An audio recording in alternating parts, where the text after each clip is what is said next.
ஆமாங்க.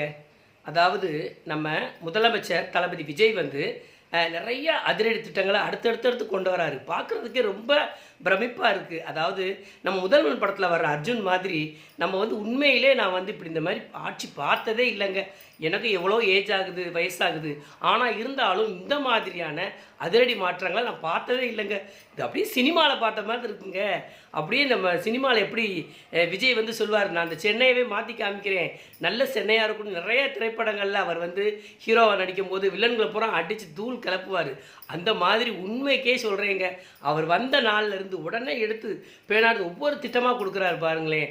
அவர் வந்து உண்மையிலே வந்து நிதி நிலைமையும் அவர் பார்க்குறாங்க, வைக்கிறாங்க. பற்றாக்குறையா இருக்குன்னு சொல்றாங்க. இருந்தாலும் மக்களோட தேவைகளை வந்து பூர்த்தி செய்வேன், ஒன்று ஒன்றா நான் செய்வேன்னு சொல்கிறது ரொம்ப சிறப்பாக இருக்குது. அதுவும் மகளிர் வந்து முதல் கோரிக்கையை கேட்டதை வந்து அவங்க என்ன கேட்டாங்கன்னா, மகளிர் கேட்டது, எங்களுக்கு வந்து அந்த குடிப்பழக்கத்தை வந்து ஆண்கள் வந்து அந்த குடி அந்த சாராயம் இந்த மாதிரி குடிப்பழக்கத்தை நிறுத்தணும், அப்போ அந்த மதுக்கடையில் நீக்கணும்னு சொல்லி கேட்டதே முதல் கோரிக்கையே மதுக்கடையை நீக்கணும், மூடணும்னு சொல்லி கேட்டதுங்க.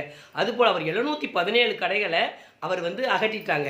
எனக்கே ரொம்ப ஹாப்பியாக இருக்குங்க. பஸ் ஸ்டாண்டு கிட்டக்க நாங்கள் எப்போ போனாலுமே ஒரு க்ரௌடு, ஒரு கூட்டம் இருந்துக்கிட்டே இருக்குங்க. தாண்டி போகும்போது ஸ்மெல் இருக்குதோ இல்லையோ, அந்த பார்க்குறதுக்கு அவங்க பேச்சு, அவங்க ஸ்லாங்கு, அதாவது ஒரு மாதிரி ஆளுகள்லாம் உட்காந்துக்கிட்டு எதுக்கு வந்து அப்படி வரும்போதே நமக்கே ஒரு மாதிரி அன்னீசியாக ஒரு இதாக இருக்குங்க.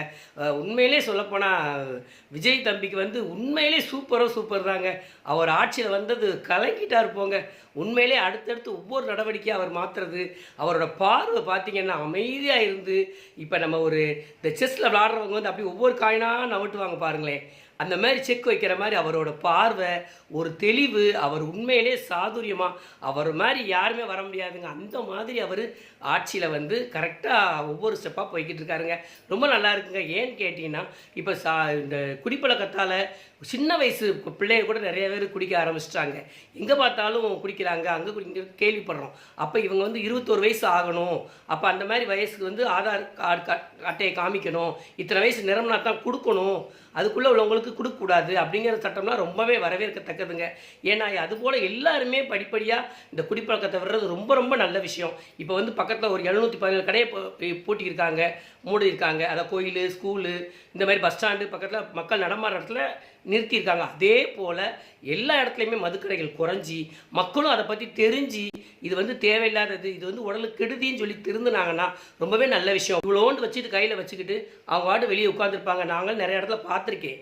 இப்போ நாங்கள் பையன் ஊருக்கு போயிருக்கும் போதெல்லாம் பார்த்தீங்கன்னா அளவோடு தான் இருப்பாங்க. யாருமே ரொம்ப பாட்டிலாக குடிச்சிட்டு இங்கெல்லாம் பாருங்களேன், நம்ம நடந்து போக முடியுதா? ஒரு எங்கள் ஸ்கூலாக இருக்கட்டும், ஒரு கோயிலாக இருக்கட்டும், அங்கங்கே பக்கத்து கடைகளில் நம்ம கிராஸ் பண்ண முடியுதா, நடக்க முடியுதா? எங்கே பார்த்தாலும் பாருங்கள் தண்ணி விட்டு விழுந்து கிடக்காங்க. பஸ்ஸில் ஏறி நின்னோம்னா பஸ்ஸில் கூட வந்து நிற்கிறாங்க தண்ணியை போட்டு. அதனால் மக்களே தயவு செஞ்சு இந்த குடிப்பழக்கத்தை விட்டுருங்க. ஏன்னு கேட்டால் ஒரு பொதுவாக ஃபங்க்ஷன் போகிறோம், கல்யாண வீட்டுக்கு போகிறோம், எங்கே போனாலும் அந்த பேட் ஸ்மெல்லு, ஒரு ஆள் கிராஸ் பண்ணும்போது பேட் ஸ்மெல்லு. குடி இல்லாத நேரமே கிடையாதுங்க. வேறு ஒன்றும் இல்லைங்க. நாங்கள் டெய்லி வாக்கிங் போவோம்.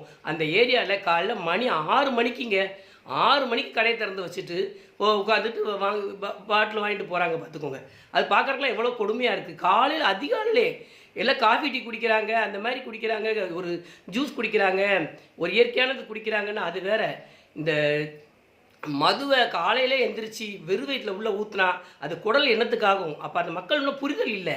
அவங்க தான் உடம்பை பற்றி அக்கறை கிடையாது. குடித்தோமா அது என்ன செய்யும் தெரியாது அவங்களுக்கு. அவங்க அடுக்கு மட்டையாகி படுத்துடுறாங்க, ரோட்டில் விழுந்து கிடக்காங்க. ரொம்ப பார்க்க இதாக இருக்குங்க. இந்த விஜய் தம்பி வந்து அவர் முதலமைச்சர் விஜய் வந்து இந்த மாதிரி வந்து சட்டம் போடுறது ரொம்ப சிறப்பாக இருக்குங்க. அவர் கூடிய விரைவில் எல்லா கடைகளையும் அகற்றி மது கடையே இருக்கக்கூடாதுங்க. மது இல்லாத ஒரு இந்தியா, ஒரு தமிழ்நாடை உருவாக்கணுங்க. ஆமாங்க, ரொம்ப ஹாப்பியாக இருந்தது. அதாவது இது மாதிரி ஒரு வயசான ஒருத்தங்க வந்து ஒரு பாட்டி வந்து நம்ம யூடியூப், இன்ஸ்டாகிராமில் வர்றவங்கள அவங்களே சொல்லியிருக்காங்க, எங்கள் ஸ்கூல் பக்கத்தில், அதாவது அவங்க ஸ்கூல்லேருந்து 6 இடம் தள்ளி தான் ஒரு மதுக்கடை இருக்கான். அதை 40 வருஷம் போராடி எடுக்க முடியல. இப்போ விஜய் தம்பி வந்து அரசியலில் வந்து அவர் எடுத்துட்டாருன்னு சொல்லி அந்த பாட்டியும் ஒரு இன்ஸ்டாவில் ரீல் போட்டிருந்தாங்க.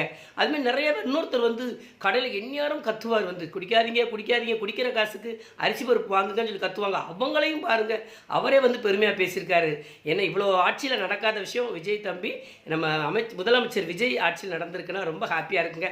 ஆமாங்க, நான் வந்து முதலமைச்சர் விஜய்க்கு வாழ்த்து சொல்கிறேங்க. தேங்க்யூ, அவரை வாழ்த்துக்கிறேங்க. ரொம்ப மனசுக்கு நிறைவாக இருக்குது. அவர் மேலும் நிறையா வந்து நல்ல நலத்திட்டங்கள்லாம் கொண்டு வந்து மக்களுக்கு வந்து நல்லது செய்யட்டுங்க. ரொம்ப தேங்க்யூங்க. தேங்க்யூ.